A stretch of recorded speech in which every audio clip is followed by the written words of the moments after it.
Postingan yang dia posting itu jelas memang dari handphonenya dia dan dia sudah mengakui juga, ya. Terus dia menuduh saya memposting tentang dia juga. Ternyata pas saya lihat di depan majelis hakim itu Instagram fans yang dia comot. Gitu. Dia lupa bahwa Nikita Mirzani ini adalah seorang artis yang punya banyak sekali fans yang punya Instagram. Gitu. Jadi dia kayaknya, ya, jadi kayaknya dia nyomot dari beberapa Instagram yang mengatasnamakan. Kan di situ jelas fan page. Berarti kan fans dong. Kenapa diambil dijadiin bukti? Gitu. Tadi cukup seru tadi di dalam karena si Indra Tarigan ini, saya bingung ya. Saat itu dia mengejar-ngejar Kak Fitri untuk berdamai dengan saya. Tapi saya tidak mau, karena buat saya harus mempertahankan harga diri saya dan anak saya. Siapa yang akan memperjuangkan anak saya kalau bukan saya, gitu. Kalau misalkan saya berdamai sama dia, nanti semuanya akan semena-mena memposting muka-muka anak-anak siapa gitu. Saya nggak mau, gitu. Tapi ketika di persidangan, orang kayak apa ya? Enggak kan sebelum dimulai sidang pun Niki sudah saya berbesar hati untuk memaafkan dia secara manusiawi gitu. Secara manusia secara personal saya sudah memaafkan. Saya bilang jelas gitu, Indra, akhirnya kita berjumpa di sini. Secara personal saya memaafkan kamu, tapi proses hukum harus tetap berjalan. Kalaupun saya ada salah, saya minta maaf. Saya duluan loh yang mengulurkan tangan gitu. Saya pikir dengan adanya persidangan ini dia apa ya kan legowo menerima gitu apapun itu. Ternyata dia ada batahan-batahan yang bikin saya sengewan di situ. Kaniki tadi juga dia ada membantah kalau Instagramnya itu ternyata dia dikunci kan. Tapi pas Kaniki lihat itu memang benar itu nggak dikunci, ada seperti ini kasus itu saat itu. Kalian ramai juga kan memberitakan sampai foto anak saya banyak di berita-berita media. Kalian juga lihat memang tidak dikunci saat itu. Dan kalaupun logikanya dikunci, dia ini kan banyak kesep-kesepin anak-anak alay, netizen. Semua kan bisa di-tag ke saya.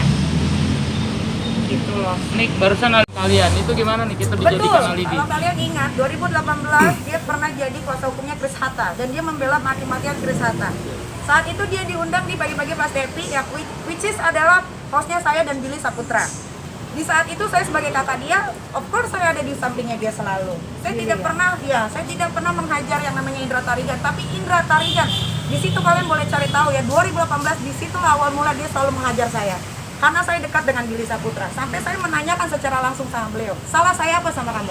Kok kamu hajar saya terus? Kenapa kamu nggak hajar Billy Saputra? Gitu loh. Sampai akhirnya saya diberhentikan. Karena banyak sekali laporan polisi dari dia. Kalau nggak salah saat itu Indra Tarigan melaporkan saya ke polisi sebanyak 7 laporan. Dan Kak Fitri pun tahu, aku sampai bilang, aku sampai kehilangan pekerjaan, salah satunya adalah dari dia. Gitu. Jadi dia itu kayak nggak ada otak, makanya saya bingung, kok bisa jadi lawyer nggak ada otaknya begitu? Kok dia lupa, kok dia amnesia, dia duluan yang mulai cari gara-gara sama saya. Sehingga akhirnya saya bercerai dengan yang namanya Dipo, Latif, dan dia bersekutu dengan keluarganya Dipo. Itu semua ada fotonya. Gitu. Nyai, tadi sempat bilang bahwa Indra Tarigan harus dipenjara gitu. Iya. Sempat terlontar emosi kah atau memang dia harus dipenjara. Ini pelajaran untuk orang dewasa supaya kalau bermasalah dengan orang dewasa jangan dibawa anaknya. Kalau sampai dia nggak dipenjara, saya bakalan speak up terus sih. Saya punya media sosial, saya punya banyak media untuk bisa membawa kasus ini sampai benar-benar menemukan keadilan buat anak saya dan saya. Niki, ada dampak psikologis juga nggak sih buat Loli? Coba Loli ngomong. Loli gimana Loli?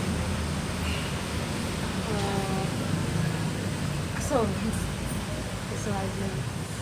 Kenapa harus saya yang dibawa-bawa gitu kan? Padahal saya tidak punya urusan sama sekali dengan beliau punya urusannya dengan mama saya, tapi kenapa saya harus dibawa? Saya tidak punya ikut campur dengan dia, saya tidak tahu siapa dia atau nggak, whatever, saya tidak peduli. Saya kesel, dan gara-gara beliau saya jadi pindah sekolah, saya jadi mengurung diri di kamar, saya tidak suka berinteraksi dengan orang-orang gara-gara siapa? Gara-gara beliau. Dia sudah menghancurkan hidup saya dan keluarga saya, dan saya tidak suka. Udah ya. Teman-teman semua, siapapun yang memang bermasalah dengan Niki, ini jadi pelajaran buat kalian semua. Janganlah kalian ikut sertakan anak-anak Niki dalam emosi yang kalian ciptakan, karena ini sudah ada contohnya akan berakhir seperti ini. Ya, janganlah, kasihan anak-anak yang nggak tahu apa-apa, urusan dewasa dibawa-bawa. Itu aja ya. Ini suara dari Loli sendiri yang mengatakan, saya selalu mengatakan kepada semuanya, kalau urusan anak, saya akan ada selalu di samping kita.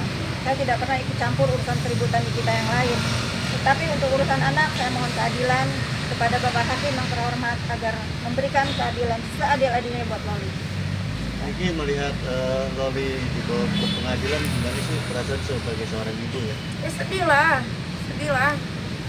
Saya tuh nggak mau nangis tadi di dalam gitu. Tapi jadinya saya flashback dengan kelakuannya dia yang begitu jahatnya ke saya. Padahal kita nggak pernah punya masalah. Saya lagi hamil besar saat itu. Sampai saya harus melahirkan Arkana itu kurang dari usia kandungan saya 7 bulan. Melihat muka dia tuh saya benci banget.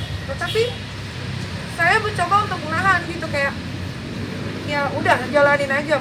Makanya saya tuh selalu berdoa dan saya minta sama Pak Hakim, Pak Jaksa, semuanya Pengadilan Negeri Jakarta Selatan untuk memberikan hukuman yang sepantasnya untuk Ida Tarigan.